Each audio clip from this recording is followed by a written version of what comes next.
lot of racial harassment and all of that. No, there is not, and take my word for it. Universities in US are very safe places. Universities in US treasure diversity. In fact, in my university, diversity and inclusivity is part of the university's mission. And you can actually, when you search for universities, you can go to the president's, vice chancellor is called president. You can go to the president's office and look at some statements made by the university of what they mean by inclusivity, what they mean by diversity. And I can honestly tell you that we treasure students coming to us from everywhere, and there is no discrimination on university campuses. And so you don't have to fear that at all. Outside on the street is a different matter, but then it's fine.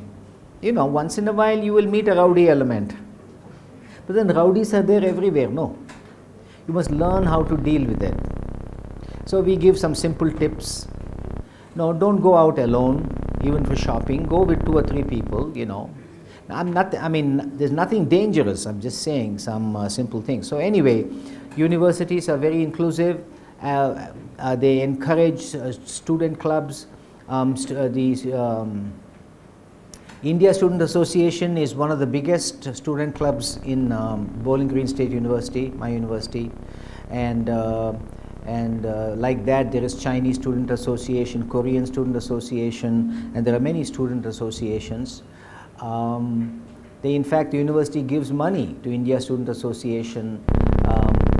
We have a budget of $5,000 which we use to do different kinds, like we have a very grand Deepavali celebration, and then that we spend most of our money on that. And in second semester we do Holi. We have a freshers welcome party in the first semester, second semester. We screen Indian movies and all of that, and the budget comes completely from the university. Okay, so don't stop yourself from applying simply because you heard somewhere that Indians are being targeted. What you read in the news is real, but then the newspapers will pick up those incidents. No, a newspaper won't tell you yesterday 10,000 Indian students in US went home safely and had 8 hours of sleep. That's not news. But if one tragic incident takes place where an Indian is targeted and killed, that is splashed all over. So yes, those things have happened, but you're fine. And it doesn't matter, any state, not just my state, any state, universities are very safe places. Okay? So where else should I start? So that's 1. 2. You need to be good in English. That's very important. You need to be good in written English, and most Indian students do not have a problem with that. You also need to be good in spoken English. So that is very important, particularly in the area of media and communication. That is our medium, no? Will you admit somebody in mathematics if they cannot add numbers? No. Similarly, in media and communication, it's very difficult to admit students who cannot write in English, and that happens to be the language there. Okay? So this is not a major problem for Indians, but that is something you need to keep in mind. Also take a lesson from Chinese students. Chinese students, English was their weakness. Today, Chinese students are so good in English, they learn it. And Indian students, we have been talking English, if especially you went to an English medium school. So that's another one. What else? Those are some general ideas. So talking about what are some of the, in terms of researching, so definitely you need to research. If you want to go to US, you need to ask yourself why. Okay, why do you need to go? What do you want to do? Okay, US is a good place if you want to go pick up technical skills. Most Any average college or university will have very, very good equipment, good studios, and so it's a good place. However, many master's programs are not production oriented.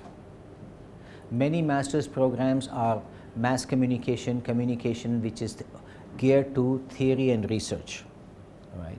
However, there are some very, very good schools that offer masters in production. One of the disadvantages of applying to master's programs is many times they don't carry that many fellowships. Fellowship is like a scholarship. So you may have to contribute from your own personal funds. US is a great place for doing PhD. The quality of programs is very good, regardless. In US, we don't have bad universities.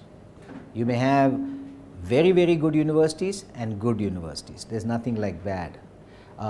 Any average university will have 20, 25 faculty, will have all the facilities. The faculty themselves have to do lots and lots of research. Otherwise, a faculty member in US cannot survive without publications and papers. So you will have good faculty and good facilities, and so the quality is good, generally. So I find that Indian students, or at least many Indian students, are very brand label conscious. Oh, I want to go to Stanford University. I want to go to Harvard University, That is called, yeah, Stanford University is very good. But then Bowling Green State University, where I work, is also good. Okay? You will get good education. And probably if you do PhD, you will even get a good job. So go by, if you're especially doing PhD, go by the quality of the faculty. Okay? PhD, of course, you're not interested in studios and all that, quality of the faculty. So research, know what you want to do. There are many things you can do. Within PhD, you can specialize in communication, journalism, mass communication, lots of interdisciplinary areas like international communication, intercultural communication, all of these. So go to the library, go to the university that you are interested in, and please spend some time and check it out. These days, compared to our days, searching has become so easy. You can go search, go to the department that you're interested in and look at a faculty. And usually there'll be a page with all the faculty bios. Look at the bio. Look at what research they are doing. And then, for example, if you go and look at mine, it will say Dr. Melkote does research in communication and social change and health communication. So if you're interested in health communication, you need to note it down. Okay, there's one person here. And usually there's more than one person. There are at least 5 people in my school who teach some aspect of development communication. It's not called development communication necessarily, but with some of the ideas we are talking about. So do good research. And the other thing is, if you like a certain faculty member's bio, email that person. American professors do not mind getting email. Feel free, send email. And if they don't reply within a week, send another email. Okay? Try 3 times. If they don't reply the 3rd time, forget. But most people will reply and they will give you information. So make contact. All right. So your research must be good. Select between 3 to 5 universities that you want to apply. Read up all the requirements. I can tell you what the general requirements are, but some universities may have more requirements. Some of the requirements for admission, there are 2 kinds of admission. You can get straight admission, or you can get admission with fellowship. Fellowship, some universities, they call it as assistantship. Fellowship or assistantship is on top of admission. So what does fellowship mean? In my university, I can use my university as the example, but it is very common, it's very similar in other universities. We mostly admit PhD students only. Our master's program is very, very small, and our master's program is not production oriented. It is, even though we have some extremely good studios and all that, we don't offer production at the master's level. Our master's is preparatory to PhD. So our master's is theory, research, and specialization in some focus area. So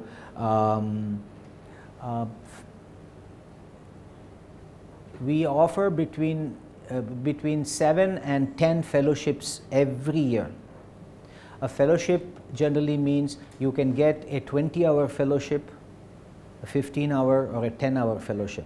20-hour fellowship means we will ask you to work for 20 hours in a week as a teaching assistant.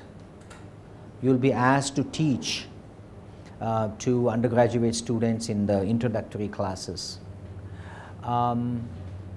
Or you could be a research assistant. You will be assisting a professor with his or her research. Sometimes it could be a combination of both. In return for that, you will get certain rewards. You will get a stipend. Right now, stipend at Bowling Green, in my department, is $700 per month. $700 is not bad. You know, you can live okay. You can't go shopping, you know, all that, but you can live. Most of the time, you're not going to be shopping. You're going to be in the department. As they say in US, it is between department and apartment. Or if you want a more colorful thing, it is between advisor and Budweiser.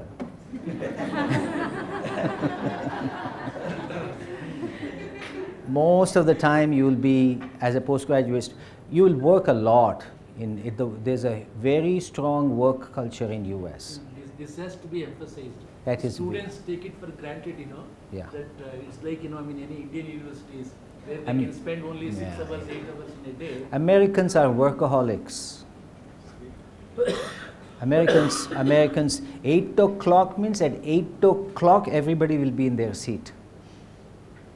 If the office is over at 5 o'clock, they'll be working till 5 o'clock. And so they're workaholics. They really work. They play hard, they work hard. Students spend anywhere from about 18 hours in the university between assignments and library and all that. So basically your life, you're coming there for a purpose and you just have to, you know, do it. You have to hunker down and do it. And so $700 is enough, and I wouldn't say, I mean, it's more than enough. You're allowed to work on campus without any permission. Any job within university campus, international students can work. And you can go and work in the main student union, in the canteen, all student workers only. Oh, that's the other thing. American kids or American men and women, they work. Even they start working from the age of 16 to get pocket money.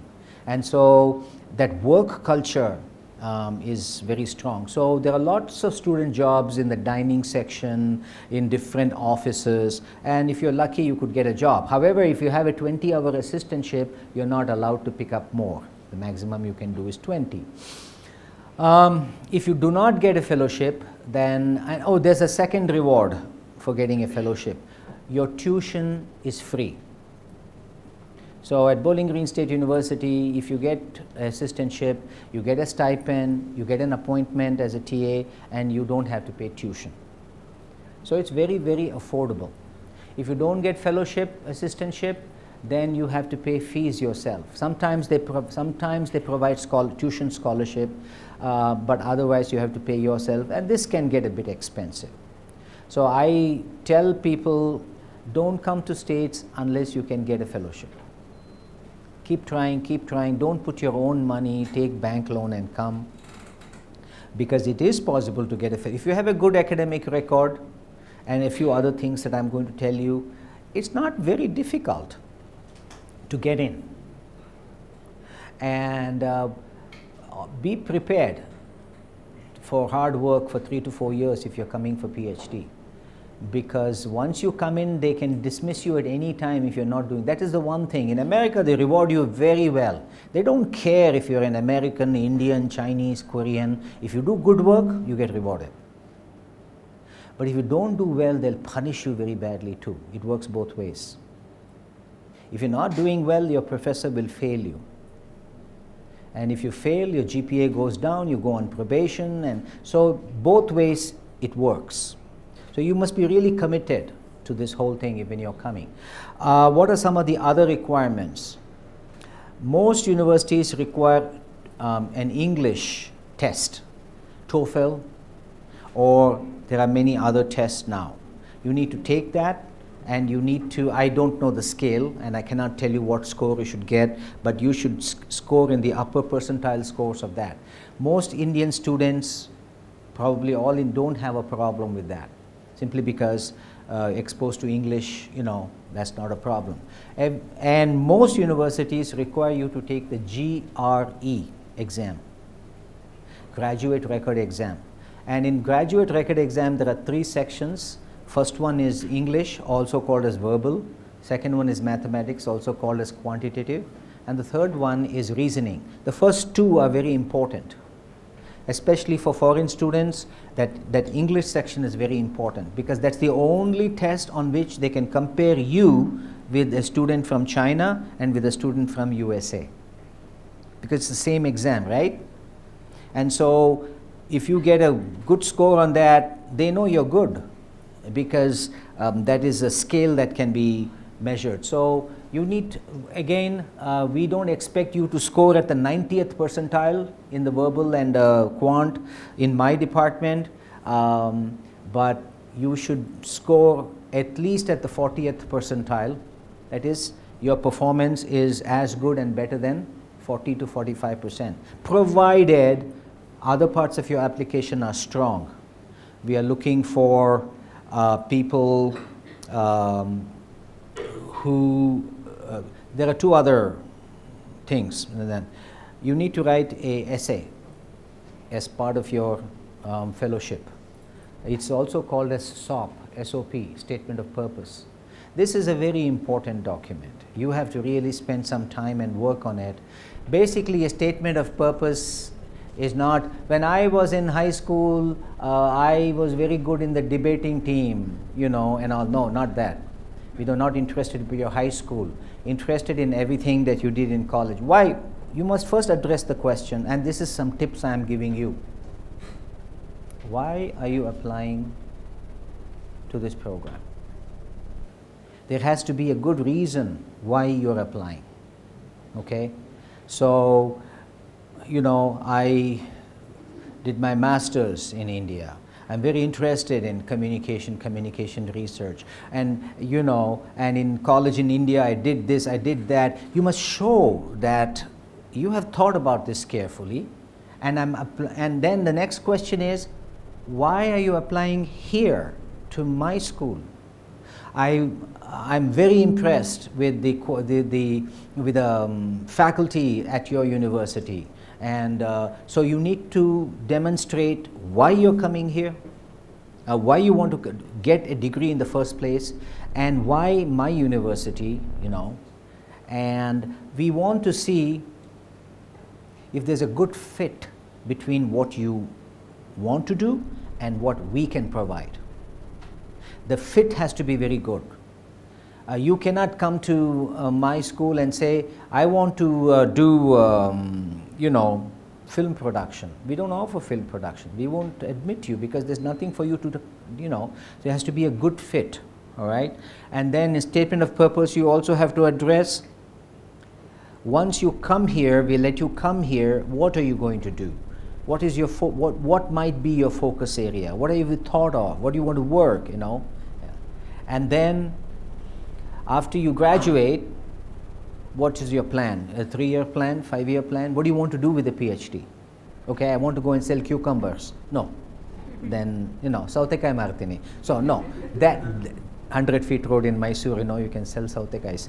But that is not allowed. You have to have a 5-year plan, 3-year plan of what you're going to do. All of this must be put in statement of purpose. It must be written well. Don't use bombastic English. Don't use words, I want to show them how good I'm in English. Simple, clear, English. And last but certainly not the least, what can you offer us? Every time students apply, they're only worried about, will I get admitted? They don't think of, how will I contribute to the strength of the school? So you should also talk about, I'm a good speaker. I can, I would like to teach classes. And if you have some experience teaching, even better, because we are looking for students who will come and teach lower level classes. I'm very good in research skills. I did this, I did that, and I can help you out with. So tell us if you have certain marketable skills like teaching, or research, say that, because, and if you actually have experience doing that, please mention those experiences, because it's very useful for us to know what are your strengths, what can you do for us, okay? Another important part of your application, most universities will ask you for 3 letters of recommendation. These 3 letters have to come from people who have supervised your work. It could be your professors and teachers. It could be if you're working somewhere else, your work-related supervisors who can directly comment about you. What are yours? Again, some recommenders write things like, she's of good moral character. These are all from the old. We don't care if you're of good moral character, okay? We care. But that's not important. We are going to admit you because you have good moral character. But things like professors will write about, I'm very impressed with this student. She was in my class. She was very involved. She did well. I would place her in the top 10% of the students I have. So that person writing must really be, saying some really good things about you.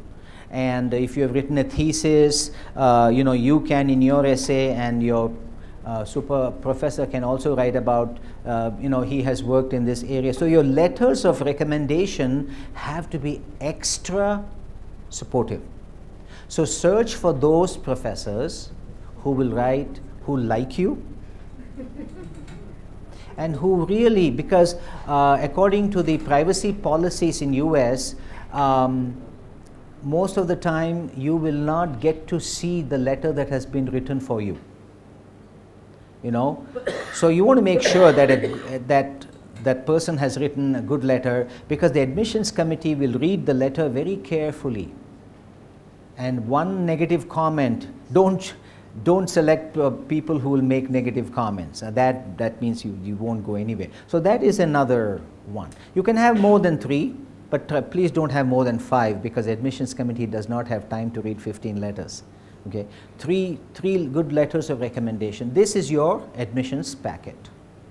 So do your research, and then after doing your research, you select 3 or 5 universities, and then these days, luckily, everything is online. There are hardly any universities that require paper applications anymore. So everything is online. You will have to go to the proper admissions office and download the application form and follow everything carefully and fill out everything.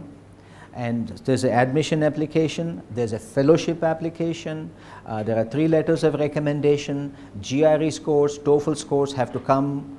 You can send a photocopy of what you have, but that's not accepted. You'll have to have it direct. GRE has to report, and anything else. Are you a photographer? Are you going into photojournalism, let's say? Then you may want to attach your work. Are you a journalist? Have you written articles? So send copies of your work, not too many, just that will also work to your advantage. Plan to take your TOEFL and GRE no later than July, August. These days, these are all online and you can take them anytime. Please take them. You must fill out your application and have it mailed by November, latest by December. Most admissions committees start their work in January. Admissions work happens in January and February, and by March admission decisions are made and fellowship money is given, and you will get a letter telling you you have been admitted, you have an assistantship. It will all be done by March, early April, and this term starts in August. It starts in August, so you begin in August. So keep that in mind. The date is very important. So right now it's too late for 2018 August. You're on time for 2019.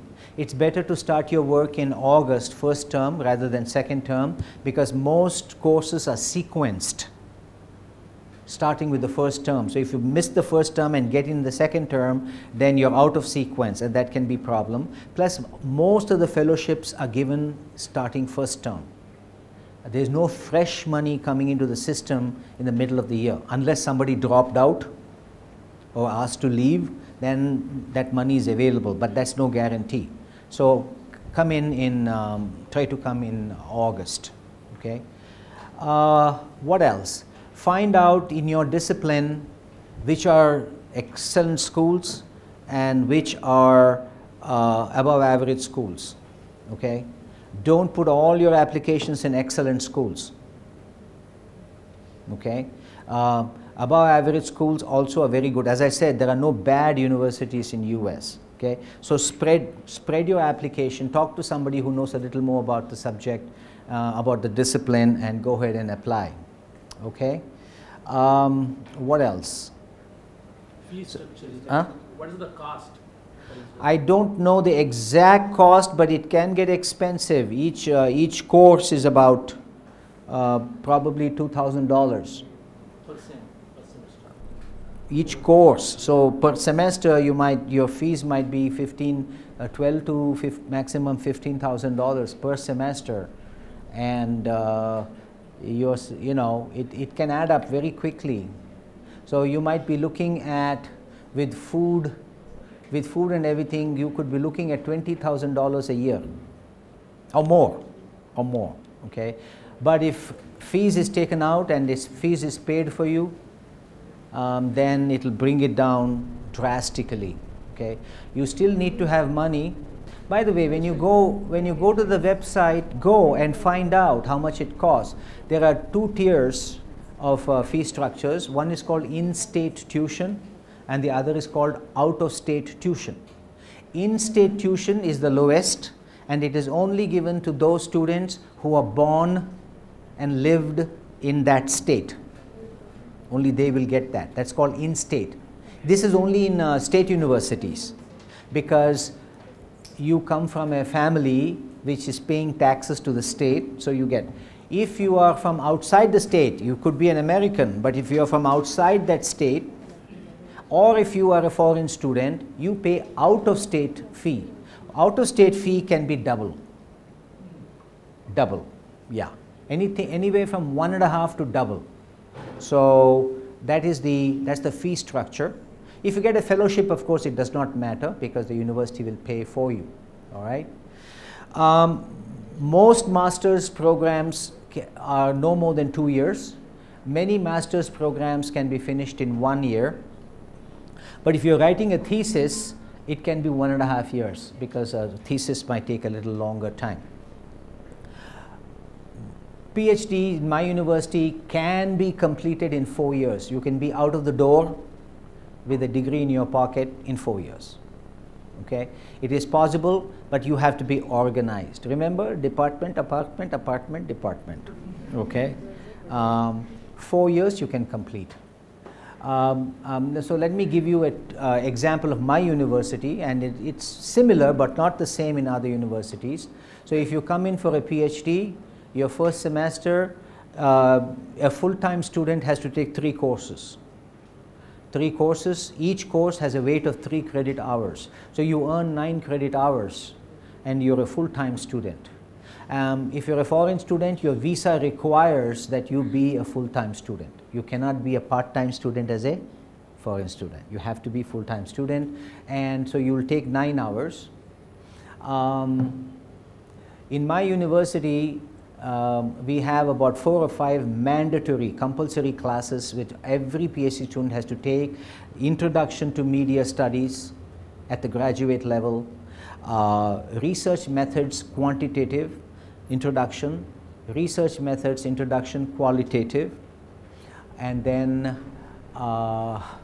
Philosophical Foundations of Communication. So that's 4. And if you have a fellowship, another course is called Communication Pedagogy, or it's all about pedagogy, about teaching. These are 5 compulsory courses, and you don't take all of them in one semester. I mean, when they'll give you the curriculum, then you will know. Rest is all up to you, okay? So you need, in my university, you need 64 credit hours to get a PhD, 64, of which 48 hours is course related. 16 hours credit is given for your dissertation, your doctoral dissertation. So 48 plus 16 is 64. You get 9 hours every semester. There are 2 semesters every year, so that's 18 per year. Your fees is also paid if you have a fellowship in summer. We run summer school, and you need to pick up 6 hours in summer, and the fees is paid for you. So theoretically and practically, you can earn 24 credit hours per every year, including summer. So it takes you 2 years to finish your coursework. PhD students have to take coursework for 2 years. You have to go to school for 2 years. Okay. Yes. Go ahead. What kind of?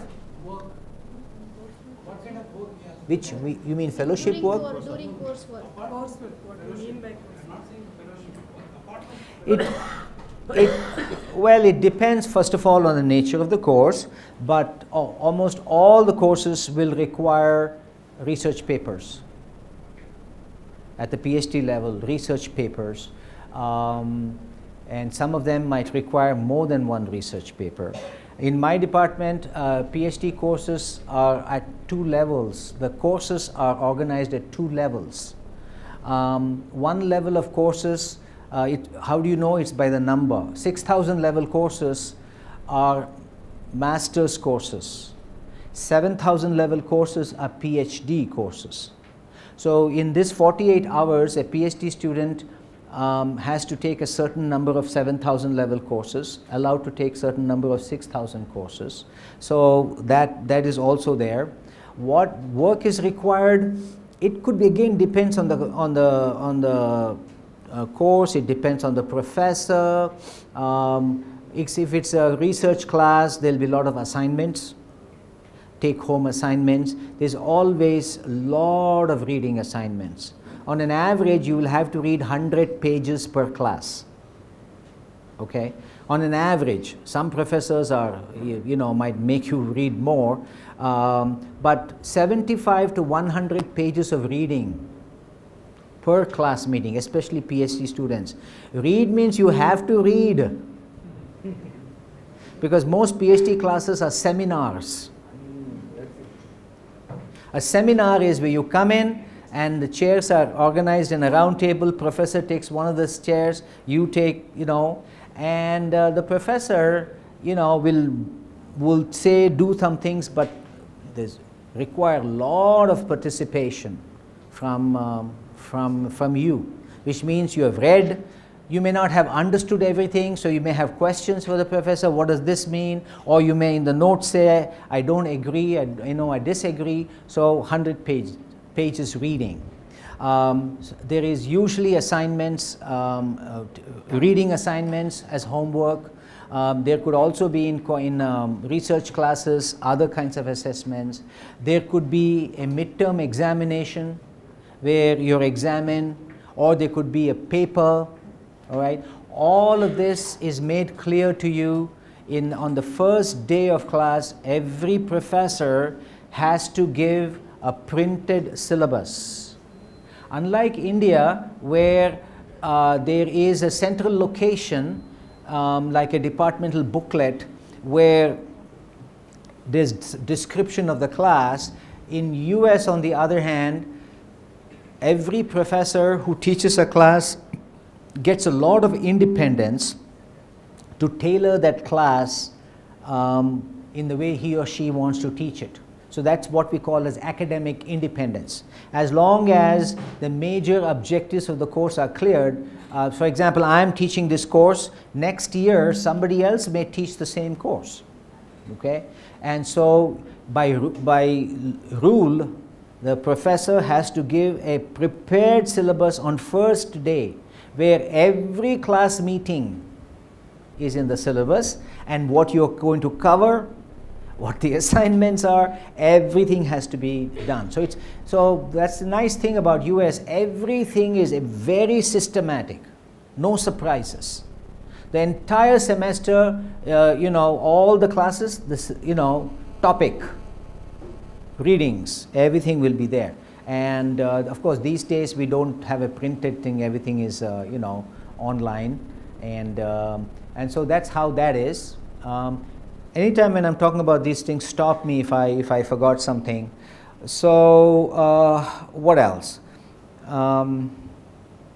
So at the end of the first year at my university, PhD students have to take a qualifying exam. Qualifying exam at my university is not very hard to pass. You must pass first attempt. It's not very hard to pass. We use that only to weed out the bad apples. That is the main reason, because I take it back, sorry. Many applicants cheat. Hey, welcome. Somebody else writes your essay. I won't know, and that's your essay, so your name is there. So you could have somebody else write your essay, and I really don't know much about you. So what we do is, at the end of the year, we give you a simple examination, very simple. Whatever courses you have taken, from, you can say, I would like to be tested in 3 papers, and you've already taken those that year, and then there'll be an exam, 1-hour exam on each paper, 3 hours, that's it. And we are looking for students who should not be there. For example, we have students from some countries, the beautiful essay, they come and then suddenly that person is sitting in my class, that person cannot put 3 words in a sentence correctly.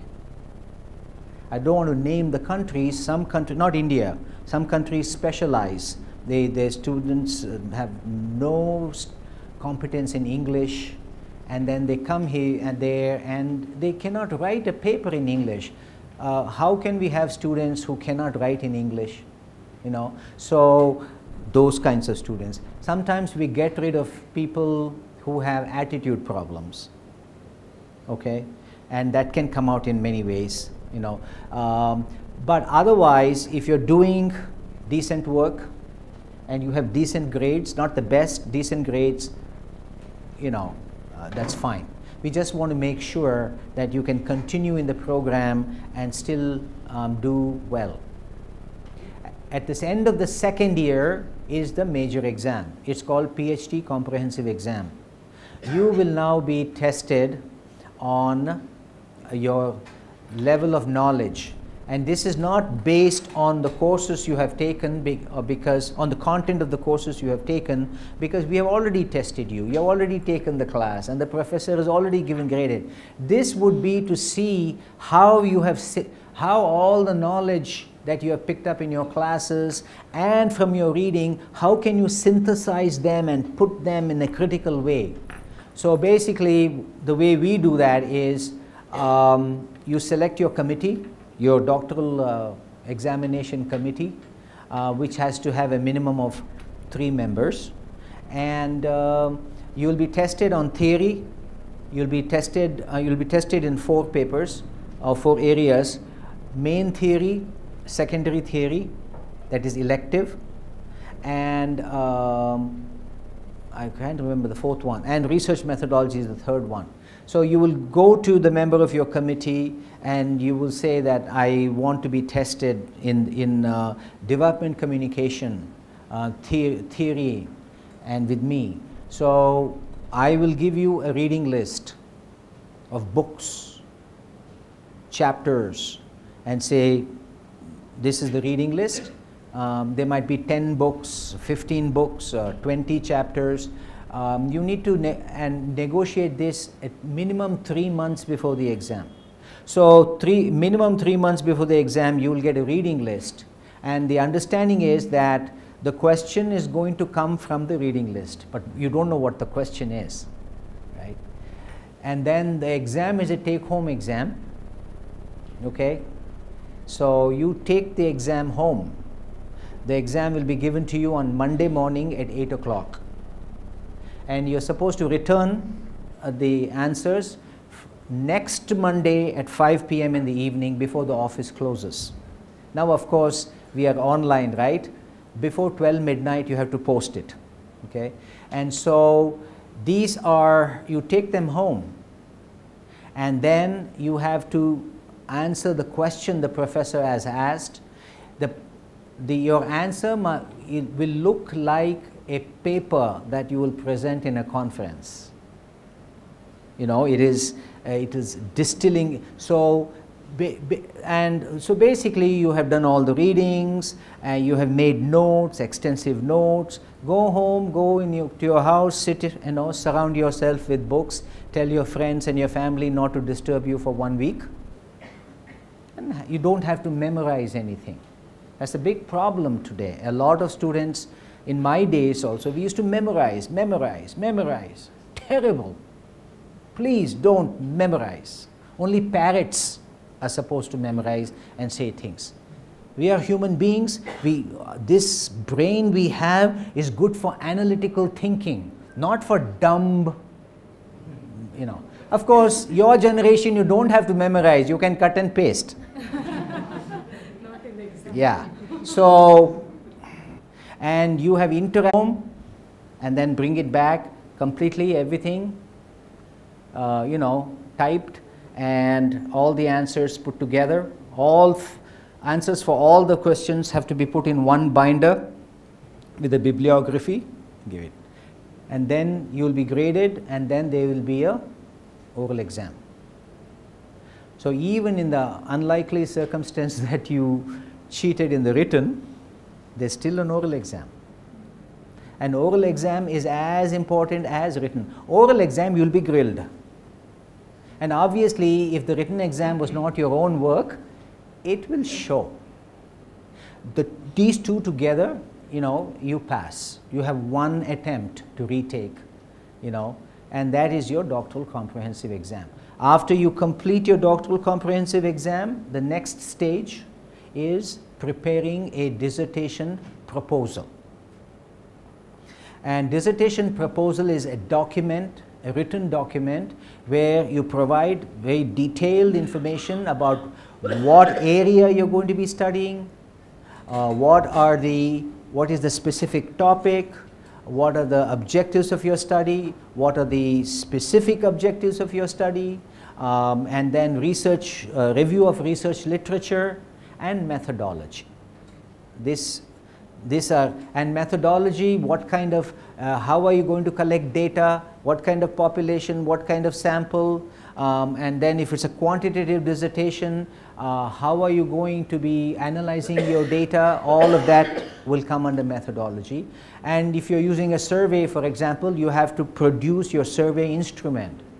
Your completed survey instrument has to be attached, and your committee has to approve that before you can go out and collect data.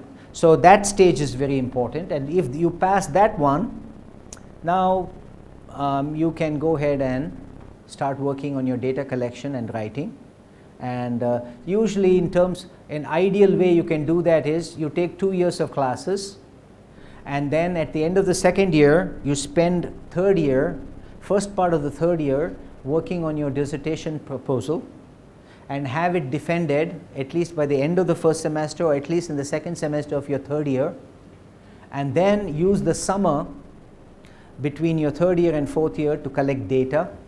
If you have to come to India to collect data, come on over, and then use the entire fourth year to write your dissertation.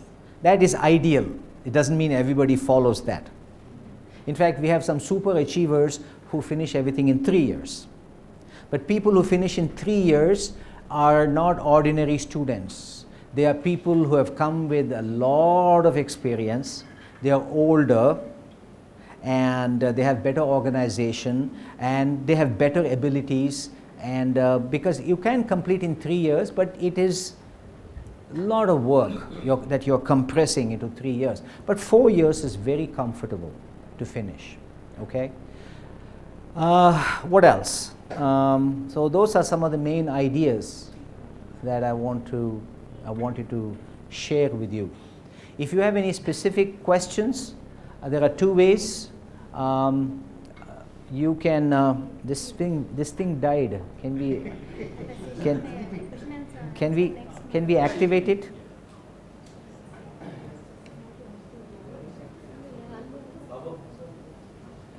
This one is sleeping. Can we wake it up? You didn't use it for a longer time, so it went. Huh? Okay. Huh? Tea? Okay. All right. Looks like tea. We have tea. So before we head out for tea, we're going to use the rest of the session. We have close to 1 hour. Doesn't mean you have to be here for 1 hour, but max 1 hour to ask questions, discuss. I just wanted to give you my email ID. My email ID is my name, Melkote, MELKOTE, at my university, Bowling Green State University, which is BGSU, B as in boy, G as in girl, SU, BGSU .edu. Send me, if you have any specific questions, you're more than welcome to send me mail. I am good at replying, you know. Just write your I'm very good at replying. Depending on the urgency, I will get back to you within a reasonable time. It is perfectly okay to remind me. I won't get offended, because sometimes I honestly forget.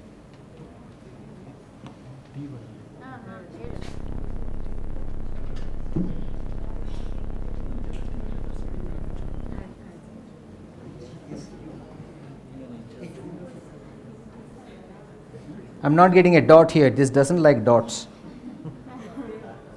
Three dots. Oh, no, only 1 dot. 1 dot.